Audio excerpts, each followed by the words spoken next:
थोड़ा आपको समझाना चाहता हूं कि हम युवाओं के हाथ में और महिलाओं के हाथ में बैंक अकाउंट में पैसा क्यों डाल रहे हैं। इसके पीछे सोच है जी। क्या?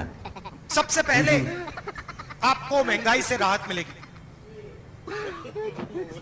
मगर असली बात यह होगी कि जैसे ही आपके जेब में पैसा आएगा, आपके बैंक अकाउंट में पैसा आएगा, आप उस पैसे को खर्च करोगे। ओके। कोई शर्ट खरीदेगा, कोई पैंट खरीदेगा, कोई मोबाइल फोन खरीदेगा, कोई साइकिल खरीदेगा, कोई मोटरसाइकिल खरीदेगा। और जैसे ही आप ये माल खरीदना शुरू करोगे, वैसे ही हिंदुस्तान की फैक्ट्रियां चालू हो जाएंगी।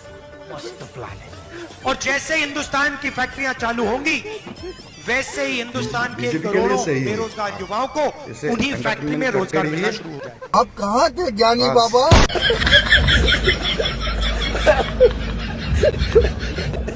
तो